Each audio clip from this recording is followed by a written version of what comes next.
You're listening to ControlTalk Now, the Smart Buildings Podcast. With the man, the myth, the legend. Ken Smyers and Eric Stromquist. ControlTalk Now, the weekly podcast with building automation and smart building control news you can use. Now, here's Eric. Hi, this is Eric Stromquist. Welcome to another week of ControlTalk Now, the Smart Buildings VideoCast and Podcast. For the week ending November 15th, 2015.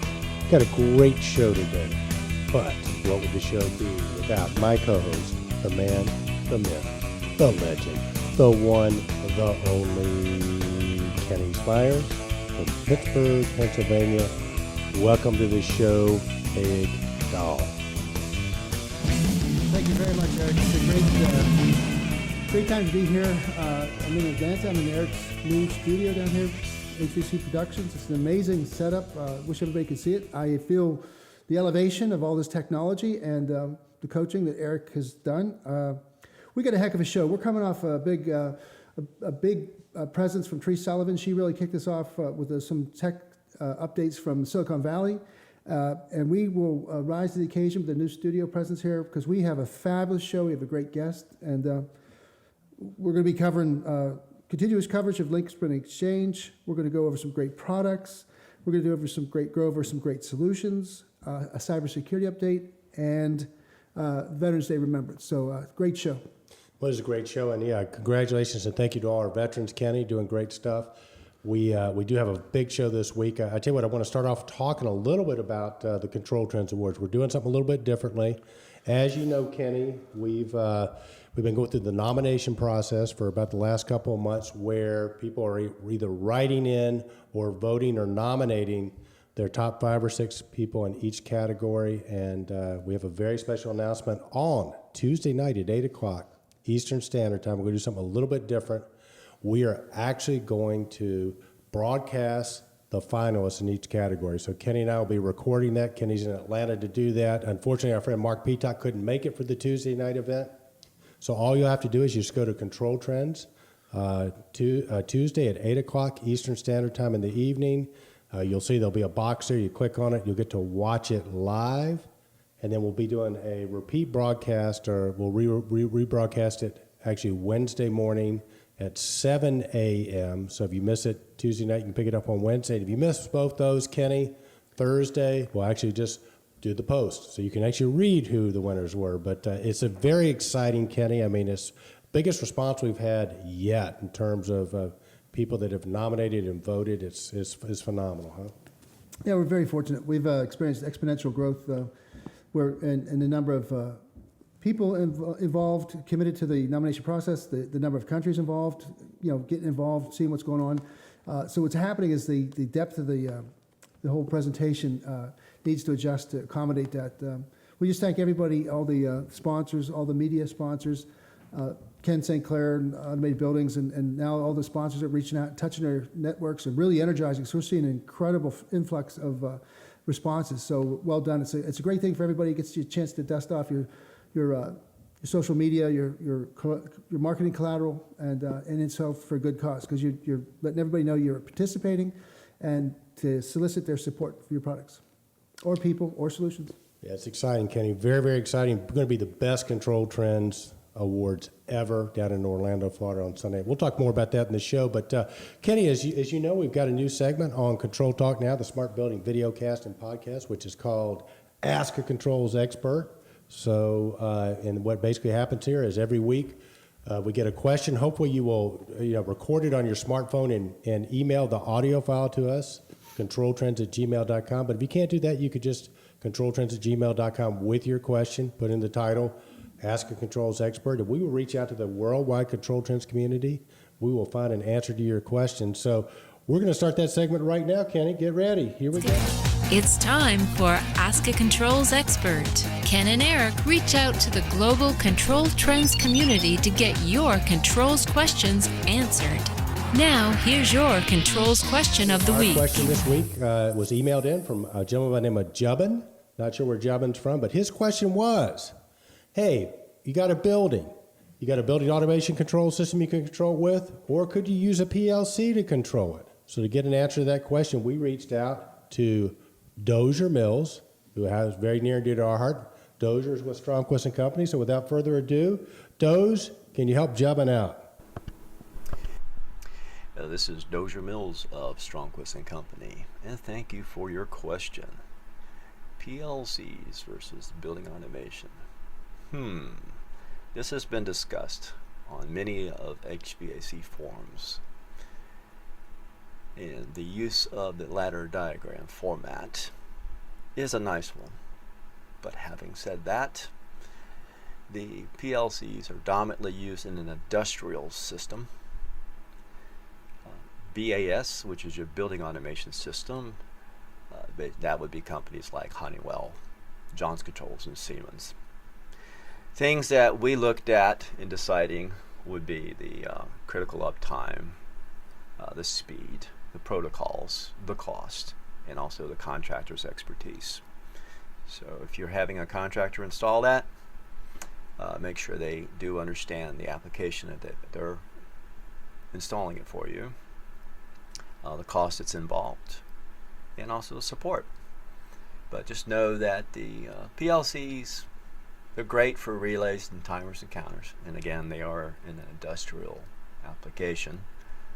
And if you need any help with building automation, you have a good source here at Control Trends.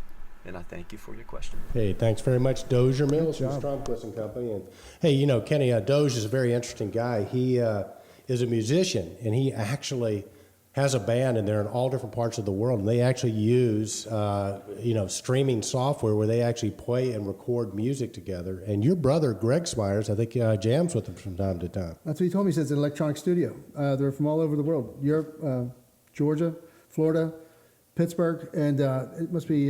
He said it's a lot of fun. He said, and it really sounds good. So Doz, he's got to be an expert in that style of recording. And we also want to thank Doz for his assists. He's always there.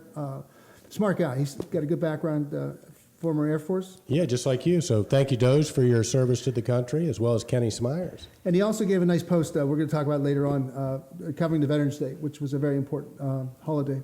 I want to ask you a question. Have you guys done many PLCs in your time? You know, no. To answer your question, no. We dabbled in it to find out that you can't be a master of all trades because they're apples and oranges. They're different styles, different approaches, different speeds, different price points. And we focused on the movement of air and water through a building where the PLC is focusing on a process. And their speeds are incredible. The costs of those PLCs were always much, much higher than what we were used to.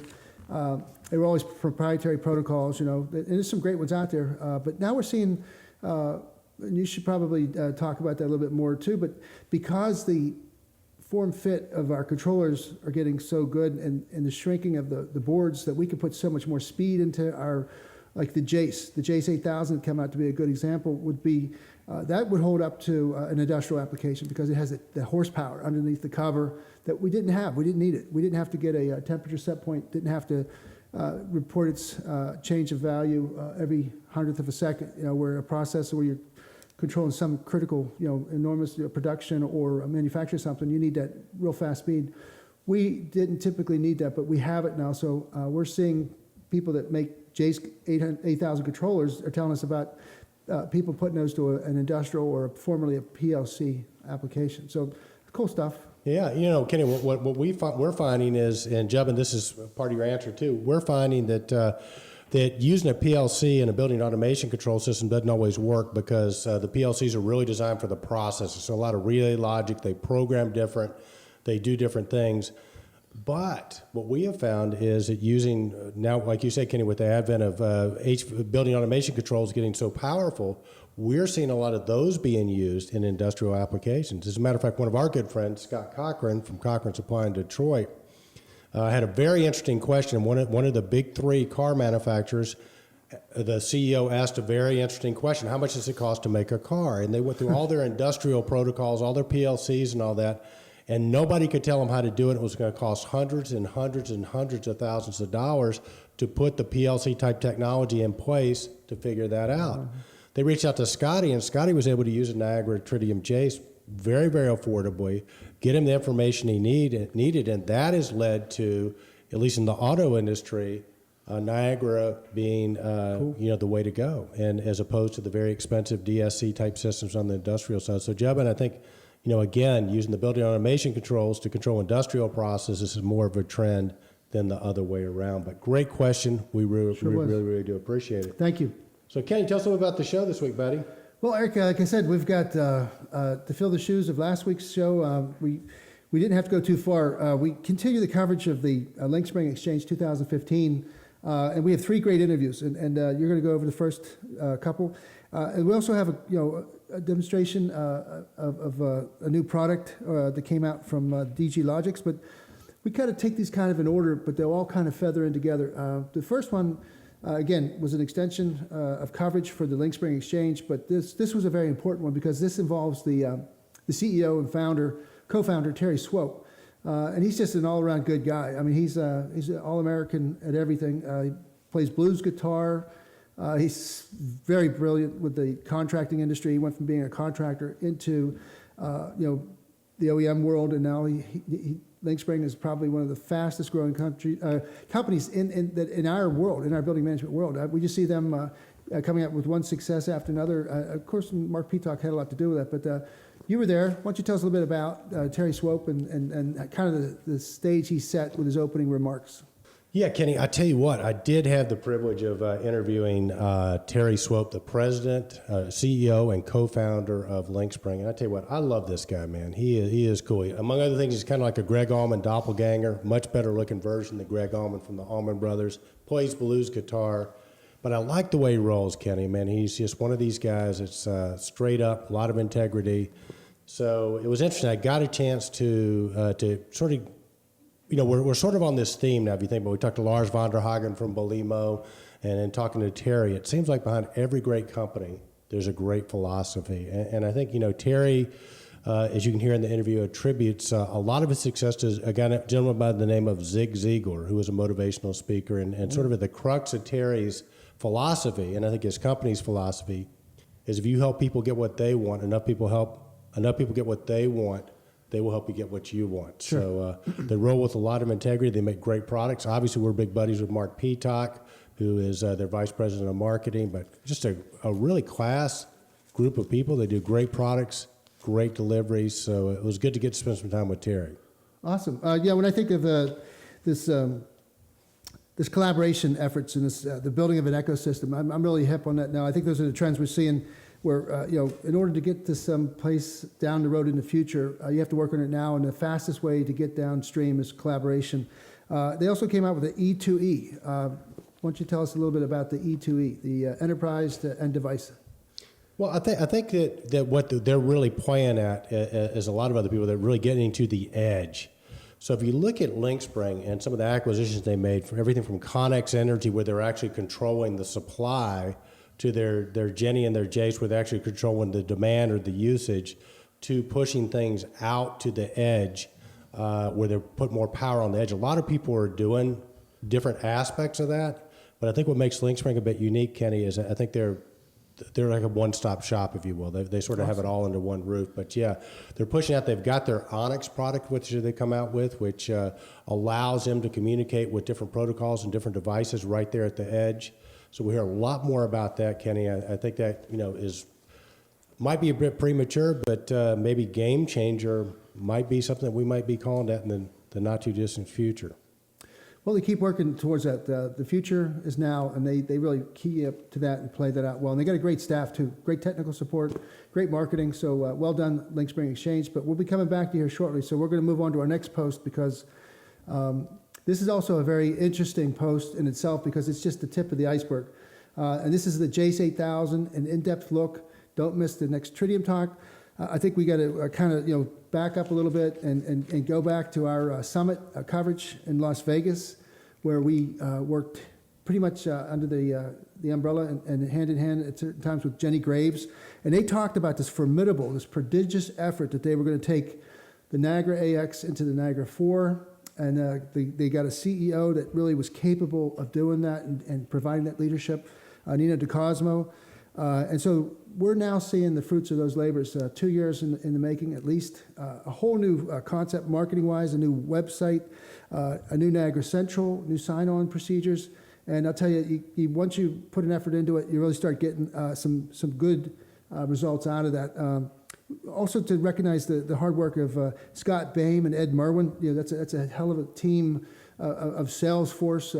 You always call Ed Merwin the grandfather of DDC or integration. Tritium, man. The grandfather of Tritium, man. And the tech support guys. I mean, these guys are working day and night to get this, to really deliver it. And now they have it. So what they're doing now to spread the word and really get, deep penetration, as they're saying, don't miss our next Tritium talk for the latest cutting edge controller. It's the JACE 8000. It's almost here. So you want to make sure you're up to speed on the platform's power and enhanced capabilities, because we were saying about it can compete everywhere at all time. The JACE 8000, they're going to get an in-depth look. They have 3 webinars, and you can go to the links on our site to go right there to the registration. But we're seeing, like we were talking about those lines of technologies that used to separate us, that used to keep PLCs in their leg, keep DDC controllers in its leg.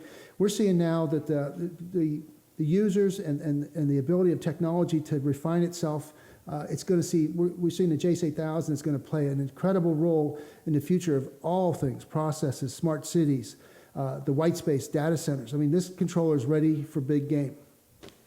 I think it is, Kenny, and Niagara Falls here, man, the Trident, all that good stuff. And I think it's been a big leap forward for people. I think there have been some adjustments people are having to make, and I think that we're still sort of finding our way through some of those. But I think the team at Tritium's doing a great job getting that worked out.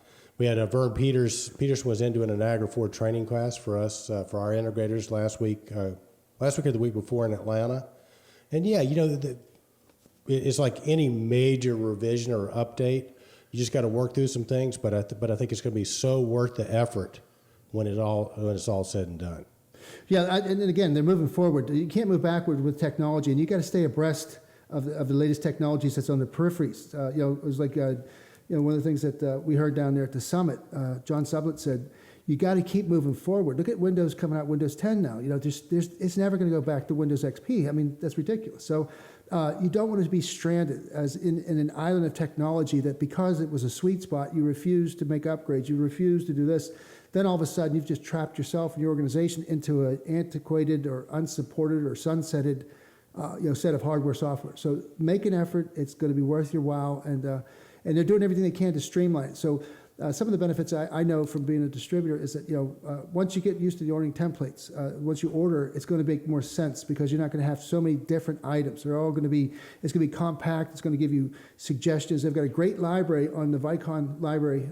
Go to vicon.com, go to library, and it really explains it. The tiers going on. How you need to go this way and that way. So it's a great guidance system, and again, hats off because that is a heck of a lot of work, and they did it in a pretty short period of time.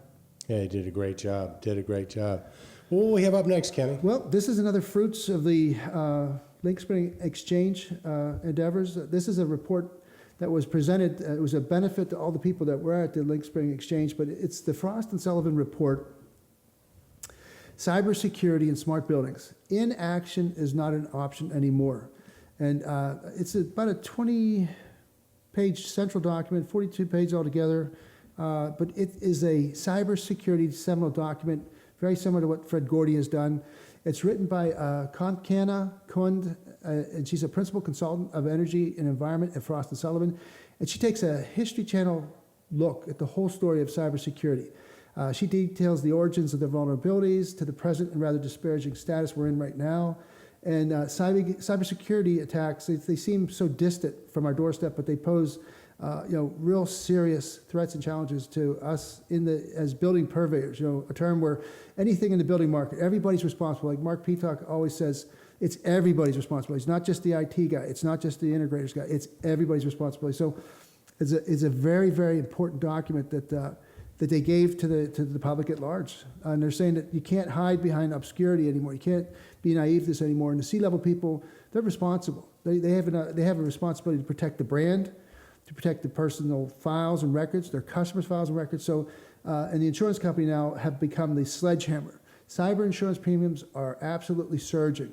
Insurance companies or an agency they hire will soon be testing your cybersecurity keyholes and your cybersecurity measures or the lack of them to set your premiums. So let's.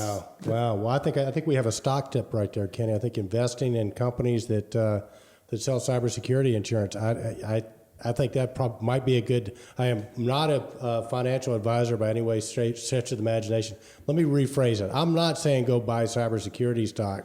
I'm curious, any of our investors out there, you think that would be a good play, because it sure seems like that's not going away, and it seems like insurance is the way you're going to protect yourself, and at the same time, it's going to force people to take it more seriously. As a matter of fact, as a distributor, we've jokingly said on the show that, it might be, we might sell building automation control system, and a line item might be your cybersecurity for that particular site, your insurance. Eric, we're not far away from that, because there's no better person to do and write the actual policy up than somebody that's selling it.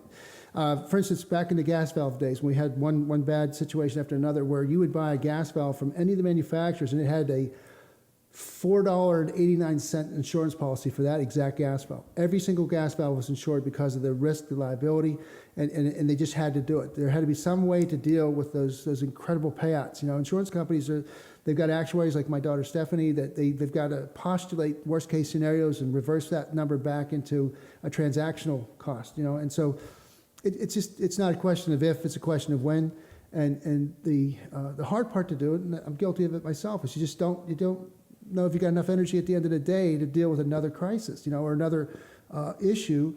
So if it becomes part of your fabric of your organization, if it's budgeted item, then it's not an uphill climb to get somebody to take some time and energy to listen to it, and then to pay an expert to come in and do it. Like, SmartCore, they've got a survey now where if you want to get real answers, call this number, get a professional. He comes in, he does a once over, and he says, look, you got problems here, here, and here. Here's some suggestions, and here's what's going to cost you. Then you got people that sell products that and solutions that, so it's like it's been skirted around the end. It's like security. It's not an issue until it actually falls on your doorstep, and by then it's too late. And you're in a panic mode. You're in a reactionary mode. You've lost brand, potency, power, money. So you're thinking that it's probably going to be like as a business, if you had company cars, there's no way in the world you would ever think about having a company car without having insurance on it. As a distributor like you and I are, you would never in a million years think about having inventory in a building without having it insured. Hell, we don't even ship products without having insurance on it, right? You can't. They won't you buy the land. You have before you get signed on a dotted line, you have to show that you have general liability. Yeah. And in certain cases, very specific insurance, because they've got to mitigate the risks. So it's going to be kind of like, our kids are going to come up. It's like, the joke was when we were coming up, there was always one of our buddies who was the partier in college or whatever, and he got the job as a life insurance salesman. He wanted to meet all your friends and all that and try to sell them life insurance. And then the next one's going to be the cybersecurity. And, it's like, hey, your friend Bill from college. Yeah, what does he do? Well, he sells cybersecurity insurance, Well, you know what? I think the more that the big people, and I know that certain manufacturers have spent an incredible amount of money to make their boards more secure, their baby boards, their daughter boards, and we know that we got big people like Intel. They bought Wind River, and they bought the other what's the name of their? Gosh, I always trip up on this, but it's they bought a virus protection, McAfee. They bought McAfee, yeah. So they've taken it so seriously. They bought a virus software company to protect the communications that happen within their equipment and within their network. They encode, decode. So that's where I'd like to see a lot of the heavy lifting get done, so we could pay for that in the price of the product or in the price of the service, and it doesn't become our solution only. Now, to Marc Petock's point and Fred Gordy's point, it is still our problem. We still need to be involved. It reminds me of being in the military, where everybody's responsible for operational security. Everybody's supposed to say, who's that person who just walked in the door? What's your name? Do you belong? Who are you here to see? Sign the visitor log. Check their ID card. It's just not security people's problem or issues. It's everybody's problem. But I think if you're having to buy insurance with it, it's going to be the type of thing that if you're taking certain precautions, you're going to pay less for that cybersecurity insurance. I know even in healthcare now, you're seeing that if you have like programs as a company where you're doing wellness type things, you pay a lower rate. And I think it'll be that too. But I think it's going to be the Wild Wild West. I think whoever gets on board on this isn't going to go away. This is going to be a great business opportunity for somebody. So, but you mentioned two great names. Fred Gordy, our friend from SmartCore, used to be with McKinney's, one of the definite guys that's out in front of this, as well as Marc Petock. And speaking of Marc Petock, Kenny, tell us about our next guest. All right, we have somebody that's very, very special. He's one of the most recognized and respected professionals in the business. He's one of Realcomm's 10 most sought-after people in the intelligent building space. He's an expert in cybersecurity, and he's also the MC of the Control Trends Awards. We'd like to introduce and bring on to the show Mr. Marc Petock from Richmond, Virginia. Welcome to the show, Marc. Hey, Marc, welcome to the show, buddy. Hey, guys, thanks. Appreciate you letting me join you once again. Delighted to be here. Sorry I couldn't be in Atlanta with you guys today, but, you know, have Marc will travel, and unfortunately my travel schedule didn't permit it, so. Well, hey, we're sorry you couldn't be with us too, Marc, but hey, the one thing Kenny did not say in his introduction that sort of goes without saying is all-around great guy, the type of guy you want to have a beer with, the type of guy you want to hang out with, the type of guy that if the chips are down, he's going to come through for you. Marc, you know, you're one of our favorite people, man. We really, really love you, man. And I tell you what, we're so sorry you can't be with us Tuesday night because we will be broadcasting the finalist for the 2015 Control Trends Awards. As our viewers know, we've been going through the nomination period, and the top 5 or 6 in each category will be revealed Tuesday night on Control Trends at 8 o'clock Eastern Standard Time. We'll do a rebroadcast Wednesday at 7 a.m. Eastern Standard Time, and you'll get to find out who the winners are, and not the winners, but the finalists are. And then we will, Thursday, we'll just put the post up. So if you're interested in finding out who's on there, please tune in. And of course, right at the center of the Control Trends Awards, as Kenny said, is our MC, Mr. Marc Petock. Marc, any thoughts on this year's awards?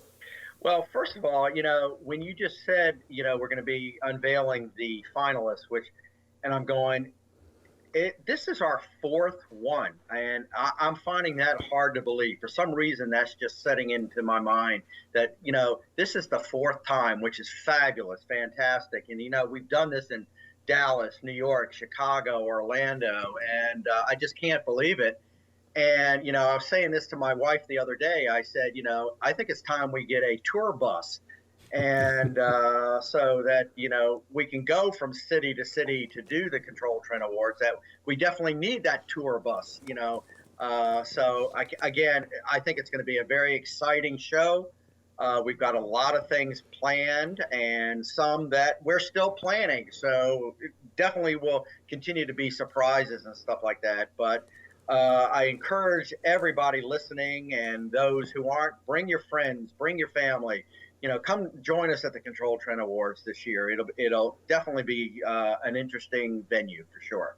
Well, I tell you, I think it's the best venue we have yet. Kenny, give them the 401 on the venue because I'm so pumped up and excited about the venue and the time we're actually doing the event. I will. First of all, I have to make a note there. Add tour bus to wish list. Check. No, Eric, I tell you, and Marc, the venue itself is an actual professional facility for concerts. It's a premier event venue. They have Tom Petty played there, Cyndi Lauper. We got to see behind the stage. So our Control Trends Awards was growing exponentially, and we always had a problem fitting a big show into a small box in a windowed time. This is the first opportunity where we have a venue that it can accommodate the show that we're planning. And because we're recognizing people, solutions, products, in a style that's kind of a Hollywood-oriented, an Oscar event.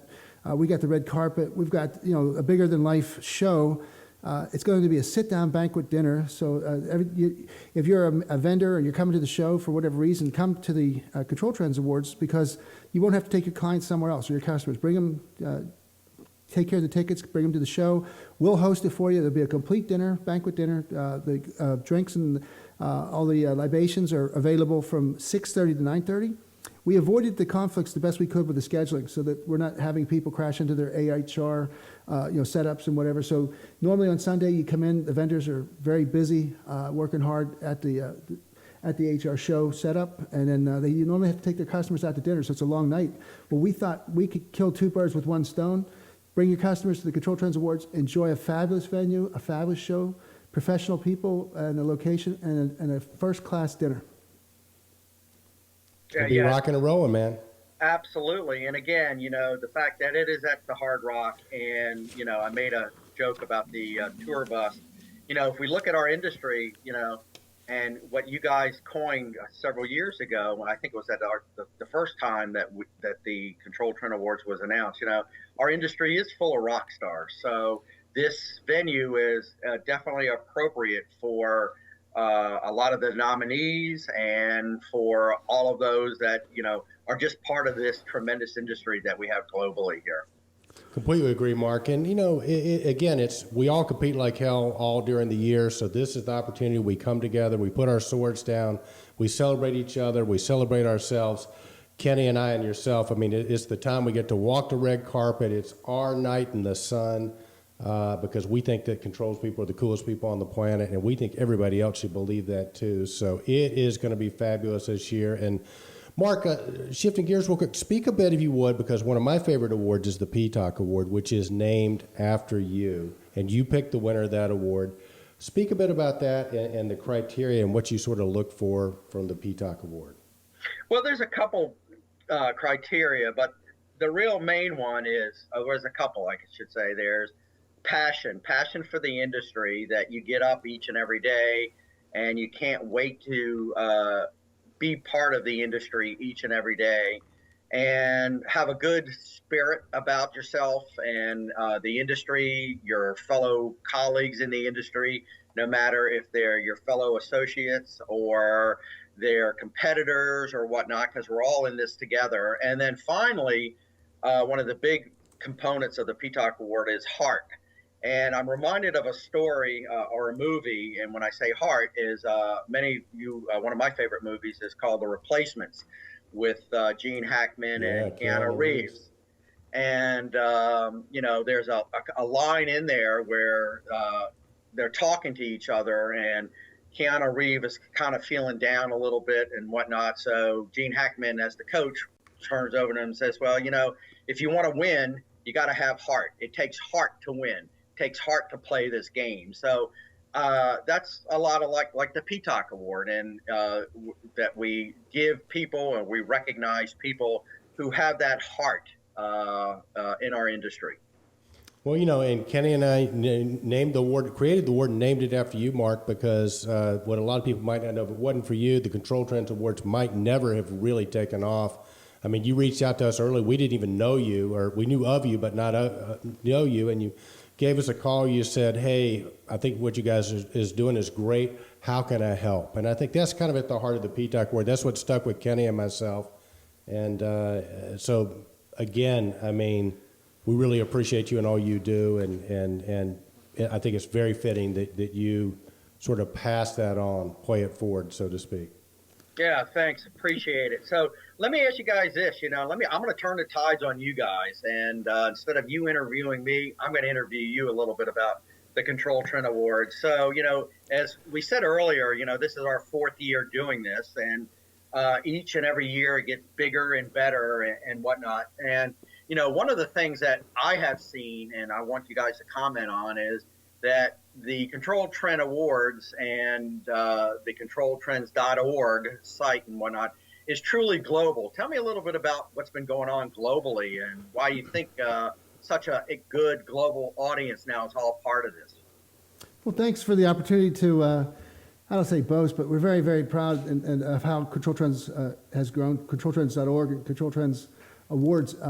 We went over the million viewer mark a couple of months ago. Now we're up 1.25 million viewers, and the number of countries is over 80 that visit the ControlTrends.org site. But the Control Trends Awards, it also caught the global bug. We found out that there was a global voice, and we were helping to be part of that global voice, that people were hungry for knowledge, information about the industry, and they felt the same way, that they work very hard. The professionals are every bit as caliber as a pilot, a banker, a marketing analyst, whatever. The people that work in the controls business, whether you're working as a product manager, inside salesman, systems integrator, you're working as a very important person in your community and the cities, states. You're providing the comforts that people need to actually enjoy life better. So we thought that these guys, these women were unsought heroes that we were going to take the opportunity to feature one night a year. It's not asking too much, and people become remembered by that. There's people that have talked to somebody for 25 years on a phone and never saw what that person looks like, and that's the person that's been their go-to person, does all the heavy technical lifting for them, has given them years and years of customer support. So now you get to see what people look like, and it's just really been successful, and so it's global. We have the buildings now are basically our common denominator, our common currency, and people really enjoy, the opportunity to share and celebrate that same venue or that same medium and opportunity. So, Mark, I could tell you this, that we've had incredible participation with nominations from over 35 countries. Last year, we had over 46 countries participate in the actual voting. We've had nominations from Lampur, Malaysia, the United Emirates. We've had Middle Europe countries that I've never really heard of. They're actually putting their contractors, their systems integrators were listed from UK, Australia. So we know that there's a desire for this. So that was very impressive. UK is becoming a very big pivot point for the industry. It always was, but for our Control Trends Award. So we're seeing a growth, and we really want to appreciate, because what Eric said, I want to reiterate that, is that when we were really, this was a fledgling idea, we weren't sure how it was going to be received. You said, guys, this is big. Because long after we're here and gone, we hope that the Control Trends Awards continues to sustain our industry with that element that it was lacking, and we want to see that keep growing all the way up to the museum. The Hall of Fame, we had the initial Werner Buck, then we had Jerry Frank, and then last year we had George Thomas and Michael Newman, and these are all icons in our industry, and we're going to get to those other ones with the big equipment people and people that really changed, made the Sun Belt go away, So we're looking forward to 2015, we had to kind of cap things, and we had time constraints, but we've already got people that want to participate that missed this round this year that want to participate in 2016. So that's really exciting. That's really encouraging. It is.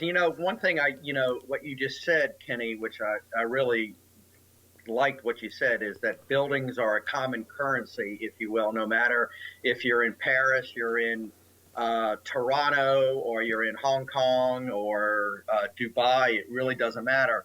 But, also, beside the buildings being that common currency, you look at the technology and what our industry is solving, making buildings more efficient, bringing the latest and making these buildings operate safer, better, whatnot. It's all the same, no matter what country you're in. And so I think, your point about this common currency is truly, what really brings this Control Trends community together as a global entity, if you will. Cool. Very well said, Mark. Very, very well said. Well, listen, speaking of great companies, I know you don't like to talk, we're probably talking about the Control Trends Awards, but I did get a chance to cover the Lynxspringâ Exchange, as you know. I'm wondering if you might take a few minutes and comment on that. First of all, congratulations. I think you did a fantastic job with it, as well as the rest of your team. I thought it was fabulous. Your thoughts on it, real quick, if you don't mind. Yeah, no, I appreciate it. Yeah, the Lynxspringâ Exchange was our first ever truly partner conference. We had a couple of weeks ago at the Argosy Hotel and Casino in Kansas City. And we had several hundred people attend, and it truly was good. And we had some great content and educational sessions delivered by people within the industry, from Frost Sullivan, Intelligent Buildings, John Houston, and many others, as well as our own Lynxspringâ and customers as well. So our intent is, this is a great way to exchange ideas, exchange thoughts, and move the industry and our partners forward. So it's something that we've decided we're going to go ahead and be doing every other year, and it's just a great thing to get together with everybody and see different perspectives. So, and again, I appreciate you coming out, Eric, and Control Trends for being one of our great supporters for that. Well, really did enjoy it, Mark. I was just was amazed at the quality of people, your systems integrators that were there. And we got a chance to, the vendor showcase, the vendors that were there supporting you. We had a chance to do a lot of interviews there, which we will be posting on Control Trends. But the one interview I got, and this is, again, one of my favorite people in the industry, I got to interview Terry Swope, the CEO and co-founder of Lynxspringâ. And he's one of my favorite people, Mark. For people who don't know Terry, what can you tell me? By the way, Terry is one of the nominees for the Executive of the Year for a smaller manufacturer, so hopefully he'll do well this year. But what can you tell us about Terry? I think, the way you introduce Kenny all the time, the man, the myth, the legend, is the same equal billing, if you will, for Terry. He's been around for a long time and truly a pioneer in this industry, having the vision and the forethought many, many years ago that integration, automation was going to be the wave of the future for our buildings, and really started Lynxspring and got together the band of brothers, so to speak, the people, the teams, and the technology, from developing our own technology to bringing together some of the industry's best technology together. So one of the smartest men that you'll ever want to know or meet, a wonderful human being. And as you've said all along, he's got a love for the guitar. And one of these days, we will get him to play live on Control Trends. That's got to be a challenge for the three of us to get him to play live. Well, Mark, I don't know if you remember it or not, because Terry's very talented. But actually, I reached out to Terry and asked him if he wanted to do an intro to the show. And I don't know if you remember or not. He got the guitar out and sang an intro and played the guitar. Bring that back. So that's the kind of guy Terry is. I mean, you ask Terry for a nickel, he's going to give you a dime. And I think that sort of epitomizes your guys' philosophy as a company. Lynxspring is just known for, over-delivering and going that extra mile. Yeah, and I do remember that. But this time what we want to do is really get him together with a couple of his folks that he knows and hear some good old Kansas City blues like you've never heard it before. So absolutely. Well, look forward to that.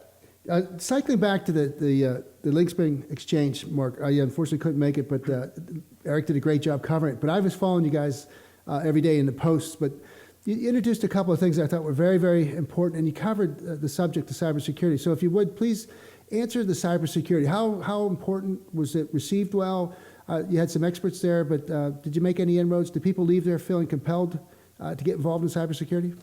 Yeah, and thanks for bringing that up, Ken. As you know, cybersecurity has been an important issue facing our industry, and one that we at Lynxspring have been very active role in trying to address parts of cybersecurity, especially with remote access. And yes, we had a whole session devoted exclusively to cybersecurity. We had some of our own team talking. We've had some folks from NetOp. We have folks from Frost Sullivan and Shaun Klann from Intelligent Buildings, and it was well received because one of the interesting pieces is that the folks at Frost Sullivan had just completed a new industry survey on cybersecurity in and around buildings, and the information that they got out of that and they reported in this was absolutely amazing, in that it's confirmed a lot of what we've been talking about over the last several years, that cybersecurity related to our buildings is indeed an issue, and it needs to be addressed on a serious basis. And again, something that we've said all along, or especially myself, it's a shared responsibility. It's for the technology providers to step up, step in, and do whatever they can to ensure the cybersecurity of their particular technologies. It is the system integrator community, the contractor community, to build it into the solutions that they are installing. And on the end user side, they need to step up and say, hey, what are you doing to help ensure the cybersecurity of the technology that you're putting into my buildings and that you're running? So, but it was definitely a lot of good talk about it, and I think people walked away with a whole new perspective on it. Awesome. The Edge to Edge, I thought was another really cool presentation. Speaking of cybersecurity, we're going to see cybersecurity insurance come up, like life insurance, hurricane insurance, flood insurance, life insurance. We're going to see cyber insurance fit right in there in that deck of cards. The Edge to Edge, I think that also seems to follow the general philosophy of Lynxspring, that you guys are about collaboration. You're about the ecosystem, building a group around a product and give them those tools and then let it grow. And so that edge-to-edge enterprise, does that kind of fit into that ecosystem and collaboration? It does. And then again, as the whole Internet of Things is starting to take shape within the building industry, if you will, even though, if you look at it, we as an industry, we've been doing IoT for many, many years, 15 plus years. We used to call it M2M back in the old days. And but that's our initiative to really develop technology, deliver technology and solutions that are from the edge, truly at the edge, all the way up to the enterprise, up to the cloud, and anything in between. So with that, we developed what we call the Onyx platform, which is a series of open hardware platform that we're building new products in and around. A couple of the products that we released at the Lynxspringâ Exchange was a BACnet to Haystack data pump. We released a Onyx router, wireless router, and also a Modbus to BACnet gateway bridge. So you'll start to see some more things in the future based in and around that. So it's a whole new initiative for our company in which we're developing and bringing out new technology. Cool. Very cool. Very cool, Mark. Very cool. Well, listen, I want to cycle back around to the cybersecurity and again acknowledge you as one of the people that's really sort of our Paul Revere out, sort of making sure that we know that the hackers are coming. The hackers are coming. But I'd like for you to speak because we do have a new award we're offering this year. We got our one Fred Gordy, who is, I think, a kindred spirit, Mark, with you regarding this. Fred is going to be presenting a cybersecurity, we might call it the Sheriff Award. We're not sure yet. That'll be up to Fred, but he'll be picking a deserving individual that is sort of furthering that cause. And speak, if you would, a little bit about Fred and maybe the importance of the Control Trends Awards acknowledging, our people in our industry that are getting out in front of this. Well, again, Fred's been a leading pioneer in the quest of educating people too on cybersecurity, and his background. He's a technical person, and he approaches it from a technical person, where people like me, I approach it from a business perspective. And but the fact that we are recognizing people in and around cybersecurity, I think it makes a powerful statement to our industry that we're starting to recognize the importance of cybersecurity. And there's good people out there that are trying to further the education and the importance of cybersecurity. And Fred is definitely up there as one of the leading voices, if you will. So it'll be very exciting to have him as a presenter and presenting this award to a deserving individual. Well, I think, between you and him, you both are really plugged into the people that are playing that way. And I don't know that Fred's going to give him a badge, a big hat. All this talk about black hats and white hats and red hats and gray hats. And I'm kind of thinking, man, maybe it starts out, maybe Fred's the sheriff, and this year's recipient will be one of the deputies. And then every year we'll add to the posse, right, to send out and go get those building BAS bad guys, right? Yeah, well, we know one thing he's not going to do. He's not going to give them a USB drive, so we know that. So very well said, man. Yeah, so, but anyway, yeah, it'll be fun. And again, back to the CTAs, one of the things that really excites me this year, and again, we all work very hard to make it new and refreshing it every year and whatnot, is, the nominees, both from the technology perspective as well as the various individuals who've been up for as nominees. Again, as we said earlier, it's the biggest one yet, some new categories and things like that. So, it just shows you how our industry continues to really evolve and be ahead of the curve, if you will, by just looking at all the nominees that are in this year's class, if you will. The nominee class is what I like to call them. Sure. There really are. Kenny could speak to that, Mark. I mean, they're from all over the world. We have one company that we had never heard of. Kenny and I, research them, a company called Digital Blanket out of Mumbai, India. And, it looks like they were picking up quite a bit of support, so it'll be interesting to see if they make the finals with that. So, again, Tuesday night at 8 o'clock Eastern Standard Time, we will be broadcasting the finalists. Kenny and I will be doing it. Unfortunately, Mark can't be in Atlanta for that. And we'll be rebroadcasting that on Wednesday morning at 7 a.m. So can't wait to see who gets on the finals. Well, Eric, just a testament to what you just said there.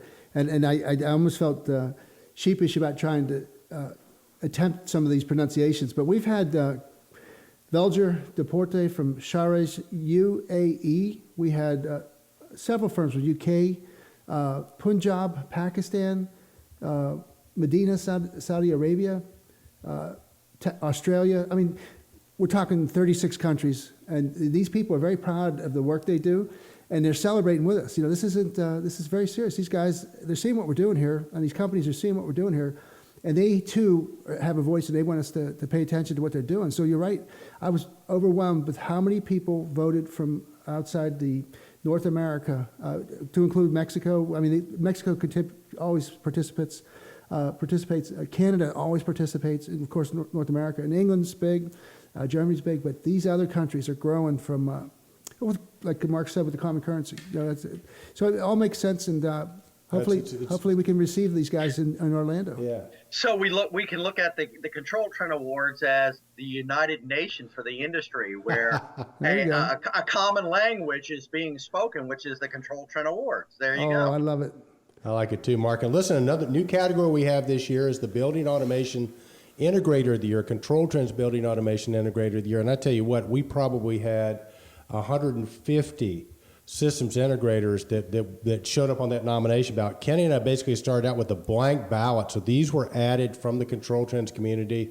And one of them, Mark, I think is one of your key integrators, is a company called Automation Integration out of Oklahoma City. What can you tell our audience about that?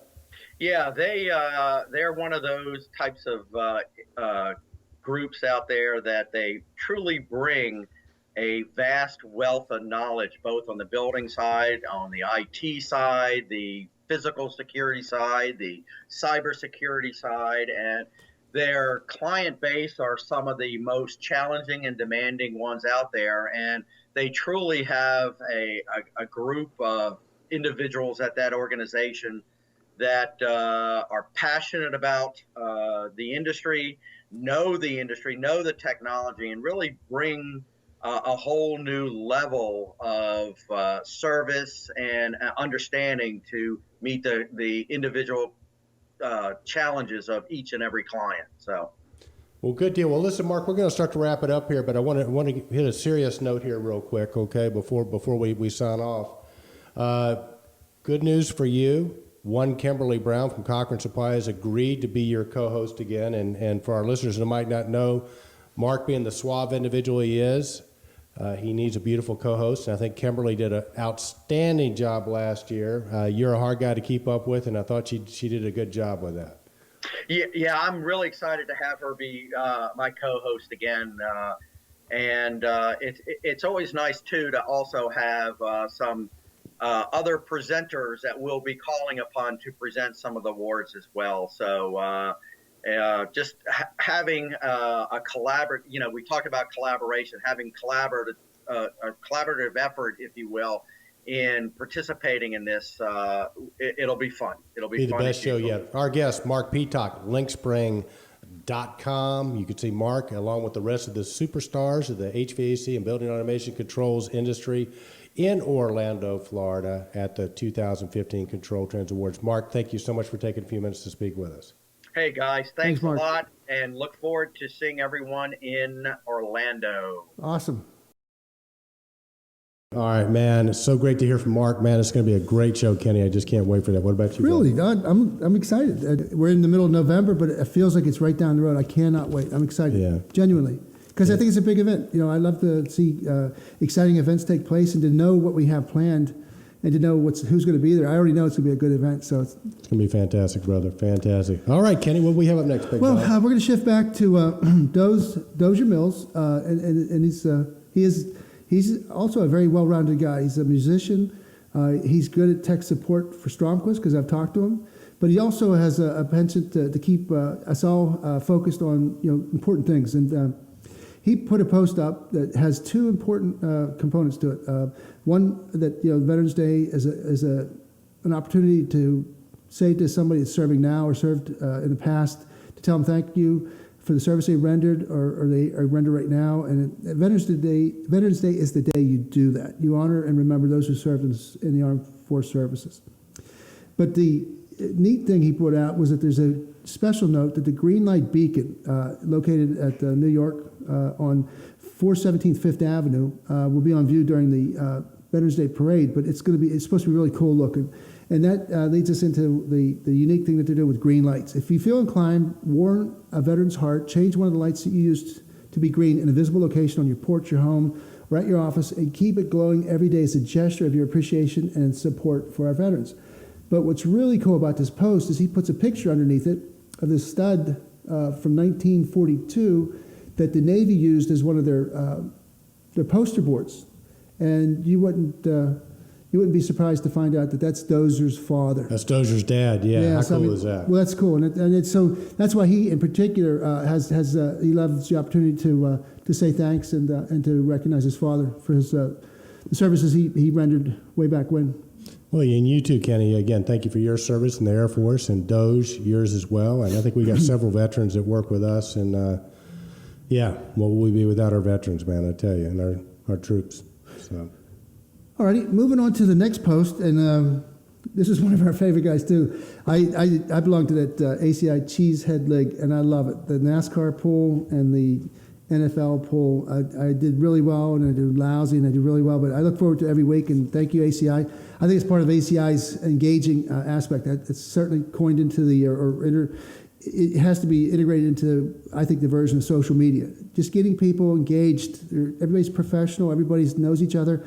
But then you throw something on top of that to make it a little bit more meaningful. And but this is Barry Downtown Gordon. I'm sorry, Barry Flash Gordon. Flash Gordon, yeah. Because of Flash Gordon, I got it. But he is one of the hardest working technical support people in the business. But he really takes his job serious. And he was formerly one of the Control Trends winners for the best technical support. And he really gives it. If you call Barry at 11 p.m. somehow he's still up or whatever, and he'll text you, okay, here's your price, or here's the delivery. But he's just constantly connected, and he really enjoys his job. Well, he does, and I got a chance to interview Barry. He was at the Lynxspringâ Exchange. ACIâ had a booth there, and these guys just make great peripheral devices, Kenny. They do, and they're from the Midwest, Wisconsin. They've been voted, I don't know how many times in their community as like the best place to work for, quality products. They take a lot of pride in what they do, and Barry was one of the first recipients of Control Trends Best Technical Support Award way back in 2012. So we like Barry Flash Gordon. You're right. He likes what he does. He's passionate about it, and we're lucky to have guys like him in the industry. And ACIâ, they're an American company that really believes in what they do. Again, they're very active in the community, but they make great products, and they don't stop. And they made acquisitions, I think, that were very important in the building automation and what we do for a living, because all your transducers, all your signal changing, they have it all. So it's a one-stop shop for all those accessory items so vital to building automation. All right, Eric, next up, I told you we're going to hit this Lynxspringâ thing. The coverage is amazing because it has so many interesting, important people. This next post was the gentleman, Shaun Klann from Intelligent Buildings. It was kind of cool to listen to him because his job is to obviously reach out, network with people, but you put him on the spot. You ask them for the trends. What are the three top things, or what are two of the three top things that you're seeing in the business? And Intelligent Buildings is one of the top consultancy companies in the business. They're international. They've been around the world. Tom Shercliffe and Rob Murchison. Rob Murchison won the Petock Award last year, but this guy was ready for bear because he says he cites the consultancy topics that Intelligent Buildings are prepared to help solve for their customers are number one, cybersecurity. So it hits you again. He says it's an issue that has to be proactively addressed to secure industrial control systems, and after the fact, it's too late. Analytics and all the other third-party solutions out there. It's just an overwhelming avalanche of solutions. Now, which ones are good? He said, well, the best place to start is from the customer's perspective. Here's your organization. Here's what you're trying to do. Trying to solve this. You're trying to save money, energy, operational money, and these are what you should be going with. And then thirdly was that the right people in the room representing every important facet of the organization. That's a pretty cool summary. What did you think? Well, we had heard, he works with Tom Shirtliff and Rob Murchison as, PID recipients. These are all very, very knowledgeable guys, Kenny. And I think the premise of what they're talking about is that it's no longer up to one individual about the system. And in organizations where it is, where one individual decides, they usually fail because you don't have buy-in and input from all the different people that are affected by the integration of your building automation controls and lighting and everything else. So I think what these guys really specialize in is sitting down with all the players, making sure everybody's on the same page, they're aligned, and then helping them select the best technology for their particular needs, and then also laying out and designing an implementation plan so that everybody has an understanding of what this investment's going to yield, why you're doing it, and make sure that it works. These guys are awesome. Shaun was one of the speakers there. I've heard Shaun speak several times. He speaks at Realcomm Ibicon quite a bit. They just seem to have very articulate, very knowledgeable people at Intelligent Buildings. Smart, yeah. That's a good name for them because they're all very, very classy, smart guys, and we learn a lot from them. We do. Next up, Eric, we're going to shift gears here because this is called Follow the Money. This is the SGIP news and activities, and for those control trends communities that don't know what SGIP means, it's Smart Grid Interoperability Panel. And we watched these people come from the inceptions to now, and now they're really starting to hit the numbers, and they're a vital aspect of our smart grid. This is a particular release from the president. Her name's Sharon Allen, and this is where members, I am pleased to announce that SGIP won the NIST funding opportunity, which we submitted via competitive bidding process in June. So she was very happy to announce that they will receive $2.1 million when it's finalized over the course of the next 3 years. And now they can go out there and they can really help us as a whole, as not just our industry, but everybody, the people that manufacture Nest thermostats, or Nest, of course, Honeywell, all the smart grid people, all the meter companies, the smart meters, our Dents, everybody that's now making a two-way communication between, like you said, the generators and the demand takers, how they can really truly monitor that and maximize the efficiency of it, because we're not going to build any more power plants. We're done. That's what they say, and closing stuff. And the peaker plants are probably the biggest thorn in the whole bush, because we have to maintain the ability for worst case scenarios. So we have to maintain peaker plants that can deal with peak demand in the event we have a tornado, something. The cold front that hit Texas last year was a perfect example. And the good work and the hard work that the SGIP does, the smart grid and the ADR 2.0 and Connex Energy going to last mile, the work that was in place actually delivered the result. The desired result was that we didn't have a brownout, and the people that needed energy the most urgently got what they needed to get through the crisis, and they did that by managing the availability of the power that's on the grid at any given time. So it's very pretty well cool said, post. Kenny. Very well said. Good post there. What do we have up next, big dog? Well, this is going to be, why don't you start it off and then I'll cover a little bit. It's the DG Logic's Project Assist 2.0. And talk about Dennis. Kenny, I tell you what, I saw Dennis and Arthur at the Lynxspringâ Exchange, and I tell you what, buddy, I saw something I thought I would never, ever, ever see in this lifetime. The men in black were not in black. They were wearing dark blue. You have to watch the video to see it. And if you've been following Control Trends for a while, you know that we're big fans of Eugene Mazzo and the team at DG Logic.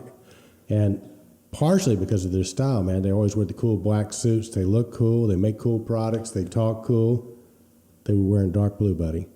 Well, dark blue's still pretty close, isn't it? So it's a classy secret agent look. They look great. They look great. Don't get me wrong, Dennis. You look good. You look really, really good. But wasn't black. I wonder if Eugene knows about that. But no, it's a cool product, Project Assist, and they just keep up in the game to make things more efficient, easier to use, Well, what's your take on it? Do you have any integrators that have used it yet? Well, I'll tell you, just to kind of give an overview, DG Logic has been, one of those companies that came in and just conquered so much of the visualization world. I mean, they really put it to work explaining why visualization was superior to some of the other things that we had been accustomed to. And then I think they were one of the pioneers because a lot of other people came right behind them. It was like a great idea, let's do it. So I think they started something. But DG Logic is out of San Francisco area. They're San Francisco Giant baseball fans, which is good or bad, I don't know. I thought they were Oakland A fans. Man. They were, but they moved. They did? Oh, okay. Yeah, they moved. So, seriously, they provide innovative software solutions that enable and visualize the IoT. And then the IoE technology illustrates the Internet of Everything through customizable applications and dashboards, allowing users to easily interact with various sets of data from various devices and derive more value and intelligence to better manage dashboards. So then what the Project Assist was that Dennis K, I call him Dennis K because he's got a great name, Khvostionov. Yeah, Khvostionov. But he discussed what the Project Assist does. Now, this wizard is taking a process and making it easier and simpler to make it more you can more easily and more rapidly create HTML5 interfaces in order to better manage and monitor facility data. So it's a faster tool, it's a simpler tool that uses more intuitive user experiences, offering full flexibility and customization without diving into the full design and development that people aren't comfortable with. So I think what they're doing is they're doing a lot of heavy lifting behind the curtains. They're putting that out in a more sweet spot location for people in our business, the systems integrators that need to have graphics. We always thought that the bells and whistles, were going to go away, and that, animated graphics and fans turning and boilers turning red when they're on and everything was going to go away. Well, guess what? They haven't gone away. In fact, now that's the standard. Now they expect it. And I think so. Now you have to provide it automatically. You just can't charge an arm or leg for it. But what's more important is the aggregation of data and how that's presented, the visualization of data, the actionable items that are reds. I mean, alarm, action, do something. Greens means good. We're okay. Our project's working well. We're doing things right. And then all the other anomalies that you can create to know that there's maybe better take a look at that. All the run hours. And what I like is when they start competing, they show which sites are more competitive or more energy efficient. They create an atmosphere, a green atmosphere around a campus, around a hospital, or even in the building. I mean, that's a big thing Mark Jewell talks about. One of the guys who talks about energy. How do you sell today's building owner and what they're after? And part of it is that energy dashboarding in the lobby, because the tenants want to know that you're saving money and how much money you're saving, to be able to have something like that. DG's great at that. Where you can put it in. And of course, then my favorite word, new vocab word we learned from Alper at BASGG last week is data cleansing. Data cleansing, and then Mark gave us data pumping. I was down at, we had an opportunity to go down to the PNC building in Pittsburgh that's on 5th and Wood Street, and they actually have a sign saying it's the greenest building in the world, which is quite a statement to make when some of the things we've covered out there in San Francisco, the public utility building.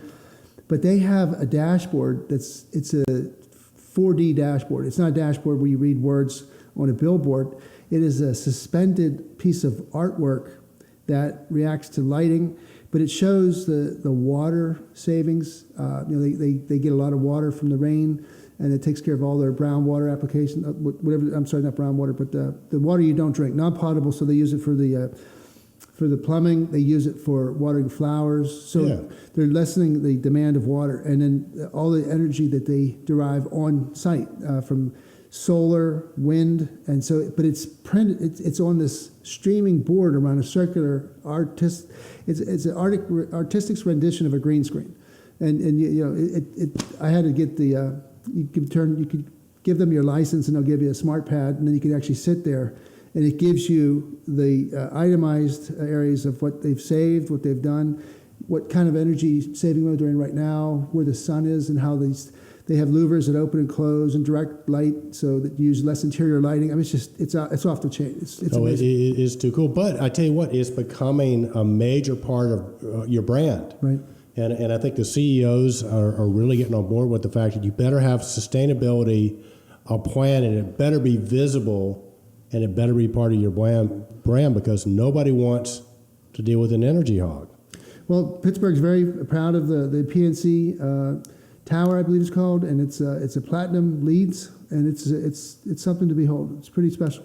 Very, very cool stuff. And, well, again, Eugene Mazzo and the team will be at the Control Trends Awards. They're always platinum sponsors every year, so we really appreciate those guys. And what else, Kenny? Is that what else? We've come to the end of our poster, Eric. We have. Okay, there you have it. Another week of Control Talk Now for the week ending November 15th, 2015. A very special thanks to our guest this week, Marc Petock. And we really do appreciate our audience. Remember, Tuesday night, tune in to Control Trends at 8 o'clock Eastern Standard Time to find out who the finalists are in the 2015 Control Trends Awards. If you missed that, you can tune in Wednesday morning at 7 a.m. If you missed that, we'll be posting it on Thursday. So with that, Kenny, have a great week. And remember, stay in control.